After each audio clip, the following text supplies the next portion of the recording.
Alright, here we have another lesson on diminished arpeggios. Last time we showed you how to shred diminished with sweep picking.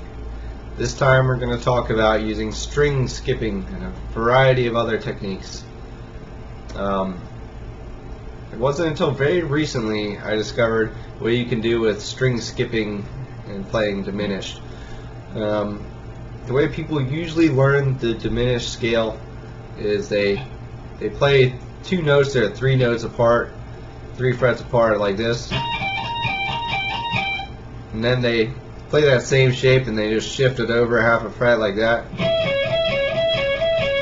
And then they find that they can just kind of repeat that all the way down.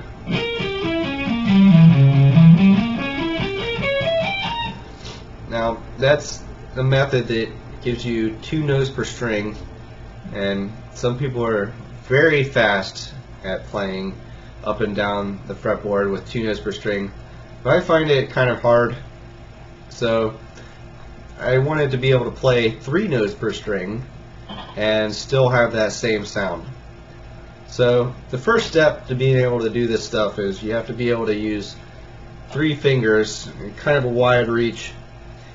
You have 3 frets in between each of these fingers, and it just sounds like this.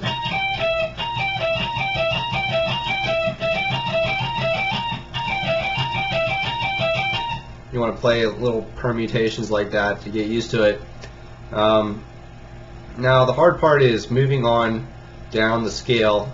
Can't really do it smoothly by going to the next string, because you would have to either move really far to the left or repeat a note like this. So you have the same note there. It doesn't really sound cool. So in order to keep going down the pattern, just straight down the scale, you have to skip a string. So you go directly from this all the way down to the G string and play. Now the nice thing here is that when you go from E to G or from B to D string, you can actually play the exact same shape, same frets and everything. It's just, in this particular case, it's 16, it's actually 18, 15, and 12, and then the same frets on this string. So when you first start doing string skipping, you're going to have to really play around with it to get used to avoiding this string in the middle here. But if you play little exercises like this, and then the other way around, and then maybe do the same pattern starting with an upstroke instead of a downstroke. If you just do that for a while, you'll get used to it, and eventually it'll become second nature to skip across the string there. Once you're able to do that, then you can go even further, and you can move on down to the A string after that. When you go from G to A, unfortunately you have to actually slide over half a fret, or a half step. So instead of 18th fret being where your pinky is, you put your pinky on the 19th fret. But the shape of your hand is exactly the same. So here's 3 strings. We have E, G, and A. So once again, you'll want to practice your conversion from this string down to that string, and eventually you can wrap them all together. And then you can do the exact same pattern starting on the B string, skipping down to the D string. For those 2 strings, you can play the same frets, just like the E and G string. And then to go down to this low E string, you'd have to move down move up a half fret there.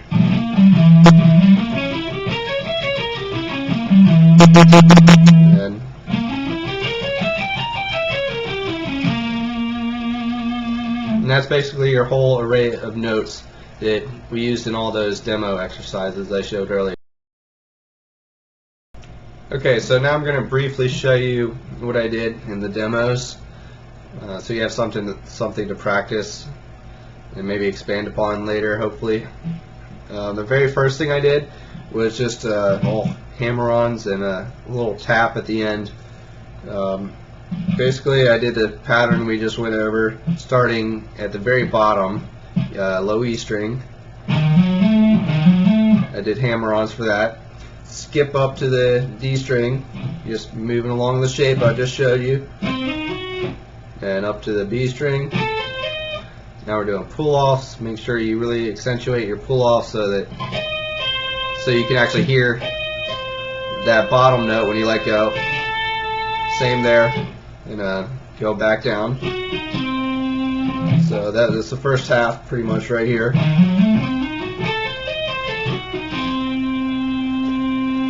Now here I did something a little hard to do. Instead of going back to the E string, I went to the A string and immediately began ascending again. So I basically did this. You have that fast little shift of the index finger, which is actually going to be a 2-fret span there when you shift over. But now that you're on the A string, you can just repeat the basic pattern again, up to G, then up to E, and then pull-offs. Here on the G string, I stop and I go up again. And then just a little trick I used is at the top I extended the fretboard a little bit, 3 frets more, did a little tap. And then from there, you can actually slide with your tapping fingers. I don't know if you guys know you can do that, but you can slide up to the 22nd fret there, and then slide back down. It sounds a little louder when you're actually playing fast. And then pull off with this. So the whole thing's slow. It's pretty much like this.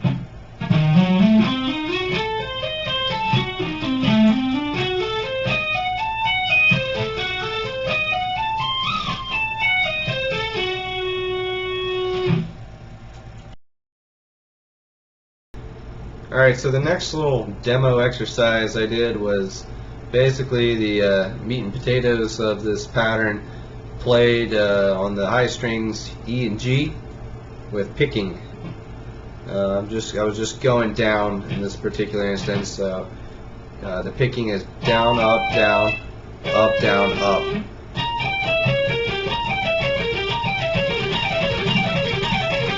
And then after that I started going up and down chromatically. So my pinky was starting on the 18th fret. I would then shift over the whole pattern and play it on the 19th fret. Then go back to 18th and 17th. If you never tried string skipping and picking at the same time, this might be a little overwhelming. So I would suggest as a prerequisite to be able to play this exact same exercise on adjacent strings. So instead of skipping from E to G, just go from E to B and play the same shape. Now if that's a challenge for you, then you can switch to a shape that's not so much of a stretch, like this major shape right here. Then I don't really have to worry about what my fretting hand is doing, just worry about the picking. And when I'm picking these, I'm not really thinking about picking 6 notes. There are only 2 notes that I'm really thinking about picking. The first note on the E string and the first note on the B string. These guys. If you can get those and you're able to just do a tremolo pick like this, then the rest should flow pretty naturally. So play with a metronome and be sure to really emphasize the first note that you get to on a particular string.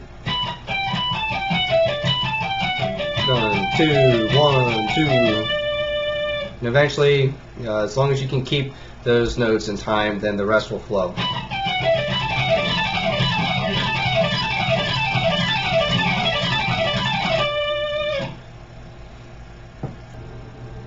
So what I just showed you in that second demo is really just the tip of the iceberg. That was a descending pattern, picking just 3 notes per string. You can do the same pattern ascending. You could play 1 note on 1 string and then the rest of the notes on the other. And there's just all kinds of different ways you can play. I'm sure as you're practicing, you'll find that certain patterns are much harder for you to pick than others, and it's different for everybody. So I suggest you seek out those patterns that are hard for you and work on them the most. So for example, in any given 3 note per string pattern, I always have a pretty easy time just descending. But to play the same pattern ascending, I always have to kind of slow down a little bit. That's a lot more challenging for me. So when I practice, I need to spend a lot more time playing this kind of pattern, nice and slow.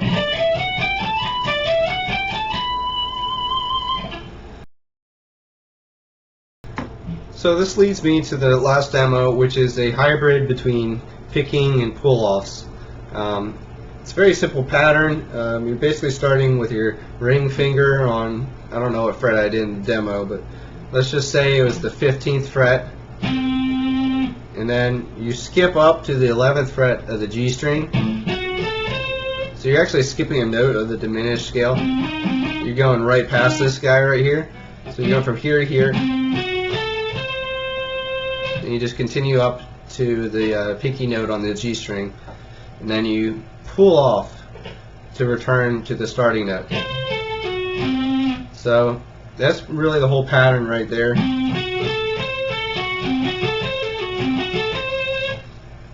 I kind of borrowed this technique from John Petrucci, this idea of picking on the way up and then doing pull-offs on the way down.